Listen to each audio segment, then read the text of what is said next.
আসসালামু আলাইকুম প্রিয় শিক্ষার্থী বন্ধুরা, কেমন আছো তোমরা? আশা করি ভালো আছো। আর ভালো থেকে যেহেতু অনলাইন ক্লাস করতে পারো, ঘরে বসে সাবধানে থেকে, সেজন্য আমরা অনলাইন ক্লাসের ব্যবস্থা করেছি।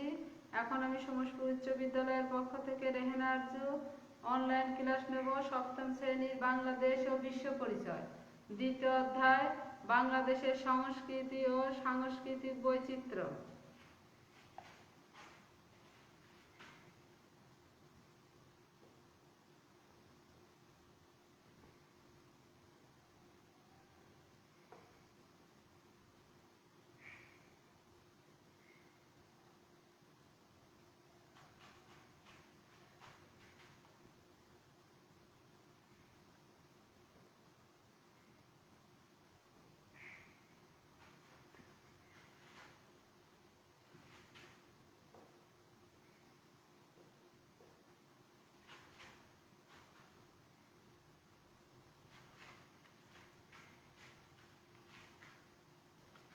বিভিন্ন নৃগোষ্ঠীর সংমিশ্রণে গড়ে উঠেছে বলে বাংলার জনমানুষের আকারে অবয়সের চেহারার এত বৈচিত্র্য। তেমনি নানা ভাষা জাতির আগমনে বাংলাদেশের সংস্কৃতিতে বৈচিত্র্য দেখা যায়। তবে গ্রাম ও কৃষি প্রধান এই দেশে গ্রামীণ জীবনের সংস্কৃতির প্রভাবই বেশি। আবার নদীর খেয়ালি আচরণ আর প্রকৃতির ঋতু বৈচিত্র্য বাঙালি মানুষকে বিচিত্রভাবে সমৃদ্ধ করেছে। বাঙালির সংস্কৃতি বুঝতে তাই এই বৈচিত্র্যময় পটভূমি লক্ষ্য রাখা দরকার।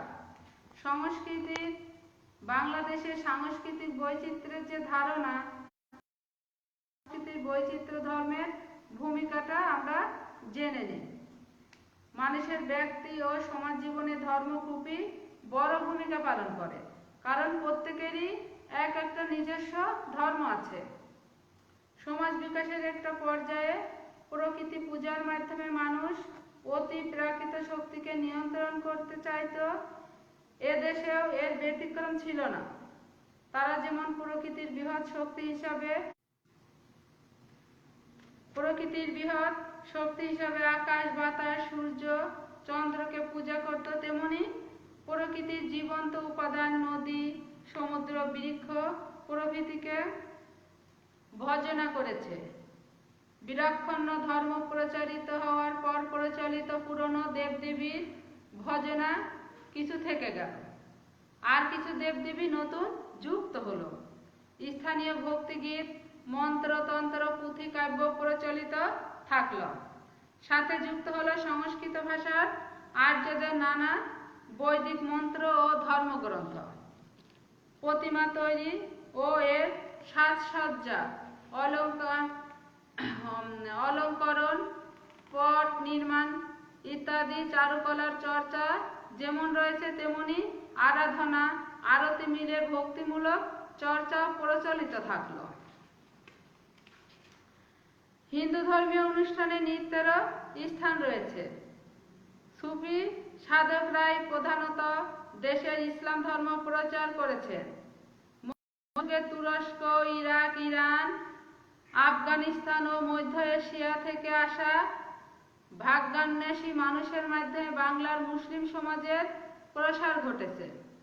দীর্ঘকালের পরিক্রমায় এদেশে বিশাল এক মুসলিম জনগোষ্ঠী তৈরি হয়েছে। মুসলমানদের রয়েছে নিজস্ব সংস্কৃতি।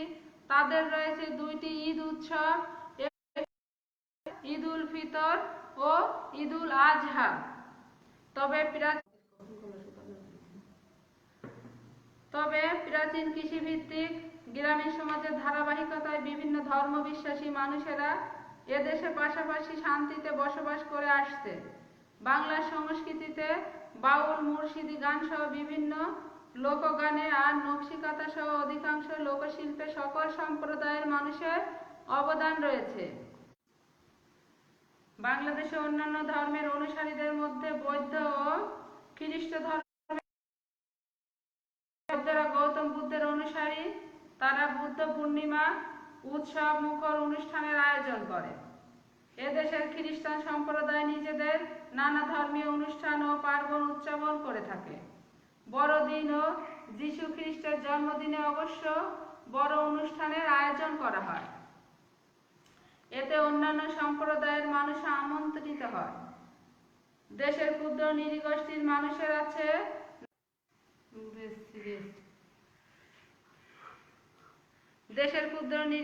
মানুষের আছে নানা ধর্মীয় ও সামাজিক উৎসব। নববর্ষে, বসন্তে, বিয়েতে আনন্দময় উৎসবের আয়োজন করে তারা। ধর্মীয় রীতিনীতি, আচার অনুষ্ঠান পালনে পার্থক্য থাকলেও সব ধর্মের মূল শিক্ষা শান্তি ও সম্প্রীতি। বাংলার সাধারণ মানুষ আজীবন সেই ধারায় অনুসরণ করে আসছে। ভাষা হিসেবে সংস্কৃতির বৈচিত্র্য।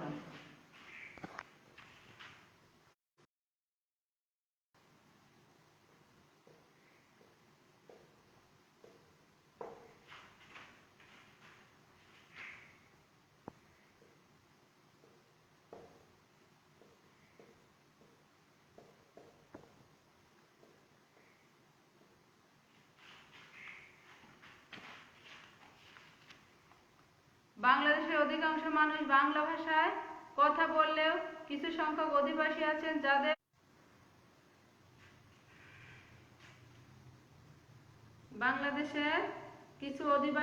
যাদের মাতৃভাষা বাংলা নয়, যেমন চাকমা, মারমা, গারো, খাসিয়া, মণিপুরী, সাঁওতাল ইত্যাদি।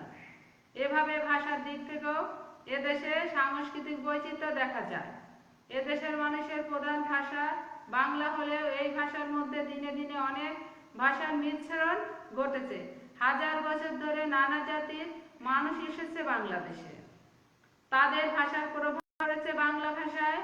তাই বাংলা ভাষার খোঁজ করলে পাওয়া যায় অস্ট্রিক, দ্রাবিড়, সংস্কৃত, পালি, আরবি, ফার্সি, পর্তুগিজ সহ অনেক বিদেশি ভাষার মিশ্রণ। সম্প্রদায় বিচারে সাংস্কৃতিক বৈচিত্র্য।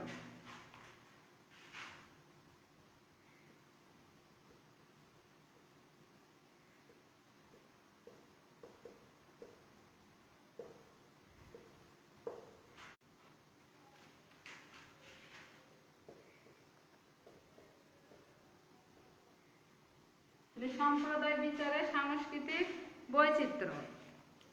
ধর্ম এবং ভাষার মতো সম্প্রদায়ের দিক থেকেও সাংস্কৃতিক বৈচিত্র্য দেখা যায় বাংলাদেশে। এদেশের ধর্ম সম্প্রদায়গুলো ধর্মীয় আচার অনুষ্ঠান ছাড়াও প্রত্যেকের আলাদা সামাজিক জীবনযাপন পদ্ধতি আছে। সামাজিক আচার অনুষ্ঠান ও প্রথা পালনে এক এক সম্প্রদায়ের এক এক ধরনের রীতি রয়েছে। সম্প্রদায় সমূহের প্রত্যেকের মধ্যে বিয়ের অনুষ্ঠান, জন্ম ও মৃতদেহ সৎকারের নিয়ম কানুন পালনে রয়েছে ভিন্নতা। এভাবে বিভিন্ন সম্প্রদায়ের জীবনযাপনের মধ্যে এদেশের নানান সাংস্কৃতিক বৈচিত্র্য লক্ষ্য করা যায়। এবার বিচিত্র সাংস্কৃতিক মিশ্রণ, কিভাবে আমাদের সংস্কৃতিতে মিশ্রণ ঘটেছে।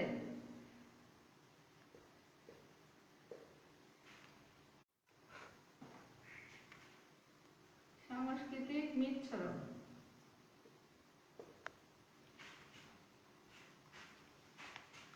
বাংলাদেশের বিভিন্ন সম্প্রদায়ের মানুষ যার যার সংস্কৃতির আলাদা পরিচয় ধরে রাখতে পারে না। সাংস্কৃতিক কোনো নির্দিষ্ট সম্প্রদায়ের গণ্ডিতে বেঁধে রাখা যায় না। পাশাপাশি চলতে গিয়ে এক সংস্কৃতি আরেক সংস্কৃতিকে প্রভাবিত করে। এভাবে বিভিন্ন ধর্ম সম্প্রদায়ের মানুষের মধ্যে সাংস্কৃতিক মিশ্রণ ঘটতে থাকে। খাবার দাবার, পোশাক পরিচ্ছদ, নানা উৎসব, এমনকি ধর্ম পালনে। এভাবে বাংলাদেশের সংস্কৃতিতেও নানা ধর্ম সম্প্রদায়ের সংমিশ্রণ ঘটেছে। এমনই করে বিভিন্ন মিশ্রণের মধ্য দিয়ে এদেশের যে সংস্কৃতি আমরা লক্ষ্য করি তাকেই এক বাক্যে বলতে পারি বাংলাদেশের সংস্কৃতি। তাহলে বাংলাদেশের সংস্কৃতিটা যে বাংলাদেশের গ্রাম ও শহরের সংস্কৃতি।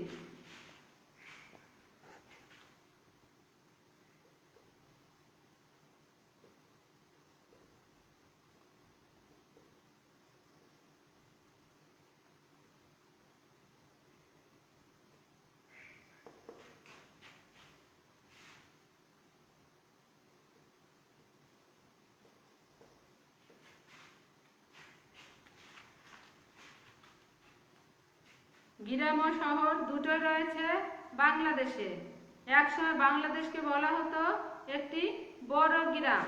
তখন এদেশের অর্থনীতির প্রধান উৎস ছিল কৃষি। গ্রামের কৃষকরা তাদের জমিতে নানা ফসল ফলাতো।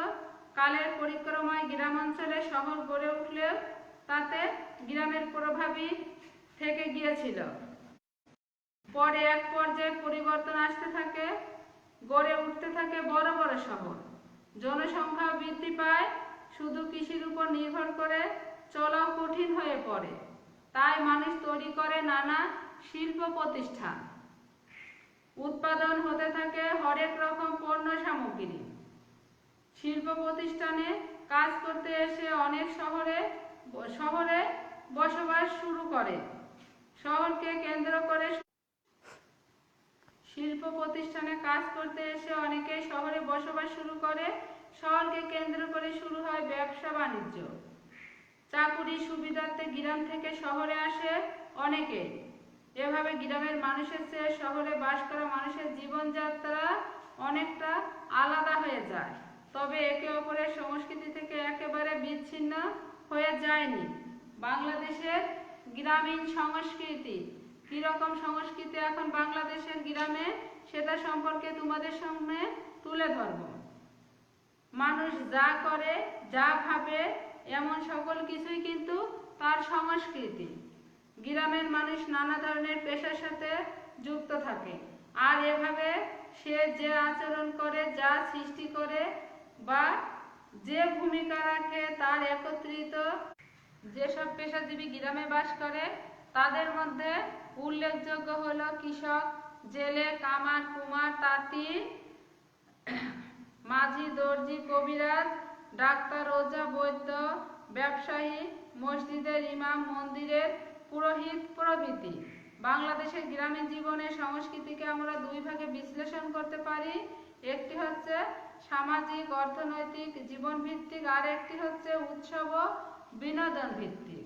তাহলে এখন আমরা সামাজিক অর্থনৈতিক জীবন ভিত্তিকটা হচ্ছে গ্রামীণ জীবন প্রধানত কৃষির সাথে জড়িত। কোনো কোনো মানুষের নিজের জমি নেই। আমাদের গ্রাম দরিদ্র, বাংলাদেশ এখনো দরিদ্র সীমার নিচেই আছে, যার কারণে এখনো অনেক ভূমিহীন মানুষ বাংলাদেশে বাস করে। জমির উৎপাদিত ফসলে তারা জীবন নির্বাহ করে। আবার যাদের জমি নেই তারা অন্যের জমিতে কাজ করে জীবন যাপন করে। তাদের জীবন কৃষির সাথে জড়িয়ে আছে। আগে কৃষক নাঙল গরু দিয়ে জমি চাষ করত, দেহের শ্রম দিয়ে জমিতে সেচ দিত। এখন নাঙল গরুর পাশাপাশি অনেক জায়গায় ট্রাক্টর ও কলের নাঙল দিয়ে কৃষক জমি চাষ করে। জল সেচ করছে শ্যালো মেশিন দিয়ে। শহুরে জীবনের সাথে তাদের অনেকেরই যোগাযোগ হচ্ছে। ধীরে ধীরে গ্রামের প্রভাব পড়ছে শহুরে সংস্কৃতির। প্রিয় শিক্ষার্থী বন্ধুরা, আজ এ পর্যন্তই। যতটুকু পড়িয়েছি তার মধ্যেই তোমাদের একটা বাড়ির কাজ কিন্তু না দিলেই নয়, কারণ বাড়ির কাজ